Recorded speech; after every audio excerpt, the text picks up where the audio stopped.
There have been a lot of life-changing events for the people of Egypt and some of the other Mid-Eastern countries these last couple of weeks. And I think what's interesting is they've all demonstrated that it can be peaceful. It's been relatively quiet. Too often we hear about violent uprisings to throw off the yoke of oppressive regimes. But these protests have been mainly peaceful. In a way, they have a right to have a violent rally or marches.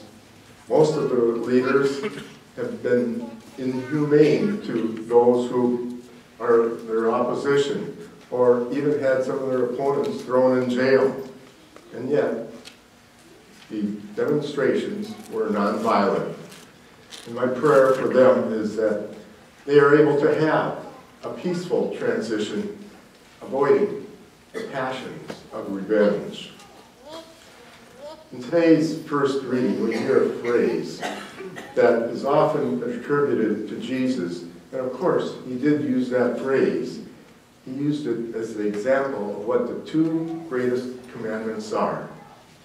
You shall love the Lord your God with all your heart, with all your soul, and with all your mind.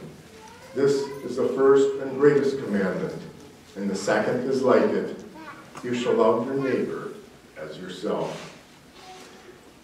In today's reading of Leviticus, we hear that phrase used, which was used several hundred years before Christ.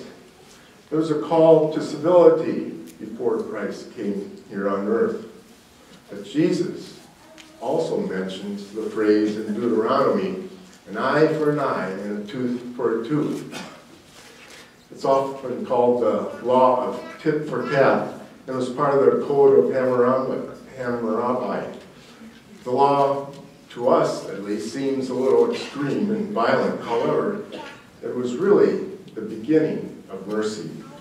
Before that, if a person in one tribe, say, was killed, the whole tribe would go and kill all the men, women, and children of the other tribe. But Jesus today destroys the very principle of the tit-for-tat law. He indicated that retaliation has no place in our Christian life. In fact, he says, when someone strikes you on your right cheek, turn your other one as well. If anyone wants to go to court with you over your tunic, hand over your cloak as well. Should anyone press you into service for 1 mile, go for 2 miles. And he goes on to say, pray for those who persecute you. If you love those who love you, what recompense is that? Do not the tax collectors do the same? So be perfect as your heavenly Father is perfect. Now, I don't know about you, but I've been told that I am not perfect. Actually, I'm told quite often that.